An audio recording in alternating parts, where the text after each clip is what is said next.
that in having a balanced view of life, there is a way you carry yourself at events. Our behavior at every event should be that of humility.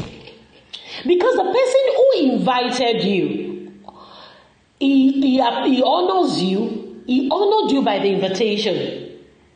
And the ideal thing for you to do when you get to an event is to humble yourself, not to show yourself. Humility is practically demonstrated by the way you pick an inconspicuous seat.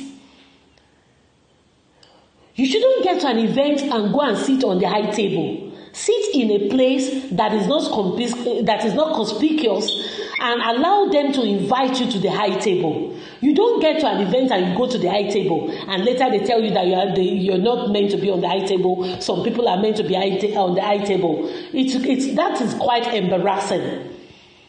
You can save yourself the embarrassment, the shame, and the humiliation that comes with such. But unfortunately, a lot of people do not understand what Christ is saying here. That what Christ is saying is that humility would prevent you from suffering from shame, disgrace, or humiliation. And aside that, what Christ has taught us this morning is spiritual etiquette. It's spiritual etiquette. Spiritual etiquette demands that you know your place.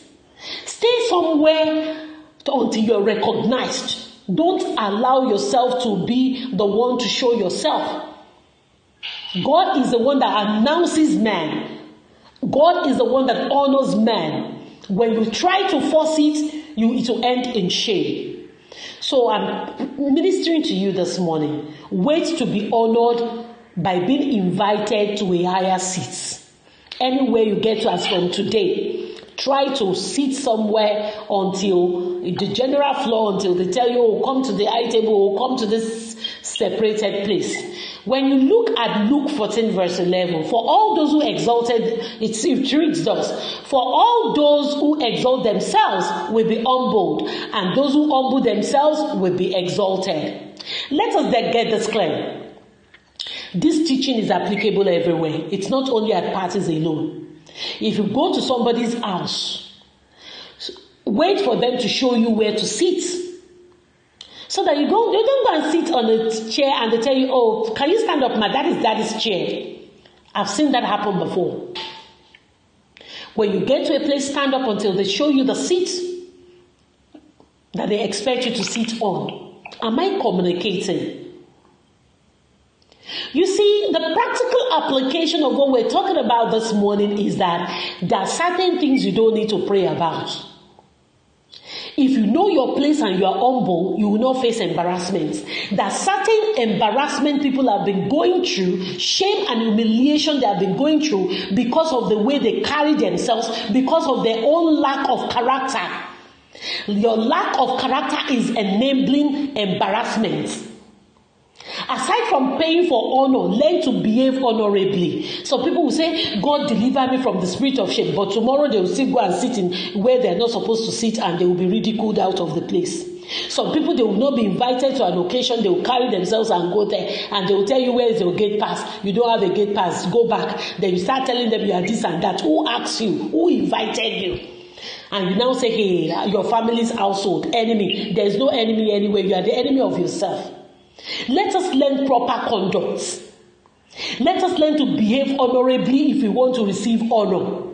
That it's also applicable in terms of discussion. You meet two people discussing, they have not invited you into the conversation, and you start talking. And they say, oh, sorry, can you excuse us? When I was young, one show ni yesha. You understand? You called for it. You called for it. We need to learn proper conduct. In humility. Know your place and be very careful so that you won't come and be praying that every time I go out, they embarrass me. Every time I go to the office, they humiliate me. How are you behaving in the office? How are you behaving outside? Begin to check your action. Now we go to the second part.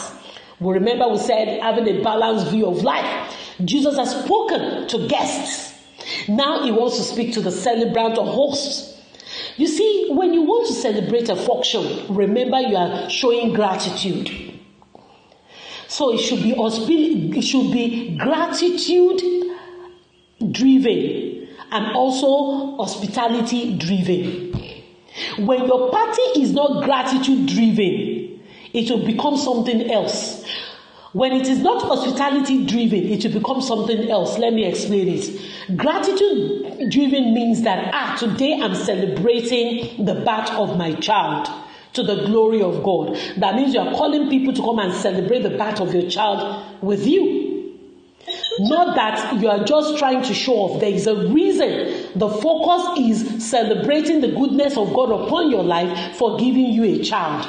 So we can say that parties and gatherings are ultimately a celebration of God's goodness in the specific area of life that you are celebrating. So those who top the list of your invites should be those who cannot pay you back.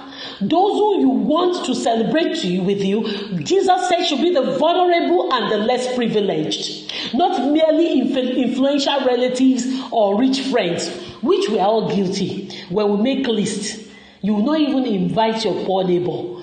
Next door neighbor, you will not invite that person, but you will go miles to invite somebody in Abuja to be chairman, somebody some far away outside the country to come and share the occasion.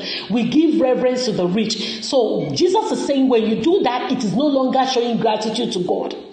It has become manifestation of flesh, where pride and every other thing takes place. If you read Luke 14:12, it says, and Jesus said to the host, when you give a luncheon or dinner, do not invite your friends, your brothers or sisters, your relatives or your rich neighbors.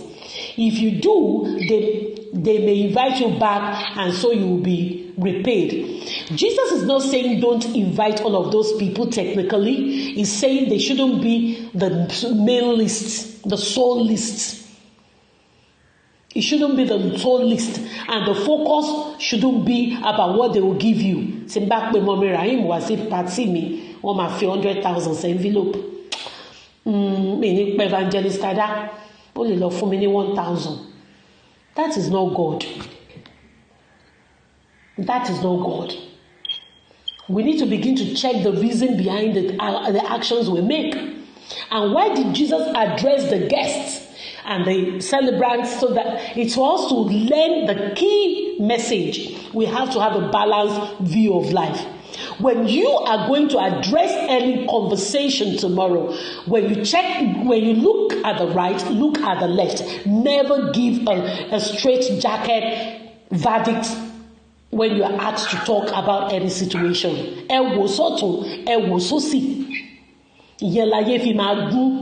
Ayé ògún because àwọn èèyàn kì í ronú sódì, wọn kì í rò sọ́tún sósì.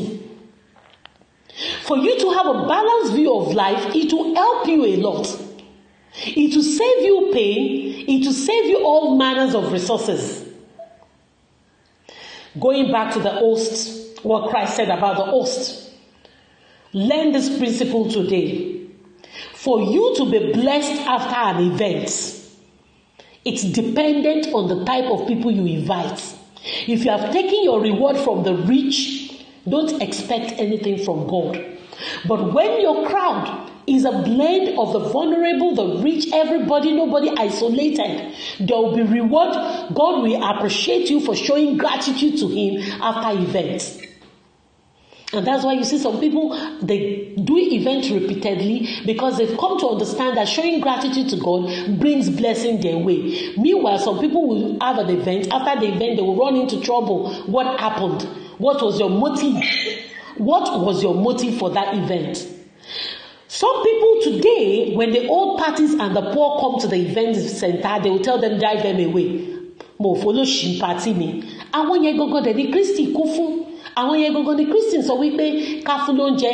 Jesus said, when you Jesus said, the man said to Jesus, the faithful servant, when did I clothe you? He said, when you clothed other people. That is Matthew 25, 36 to 41. He said, the faithful servant said, when did you feed me? Jesus said to him, you fed me when you fed others.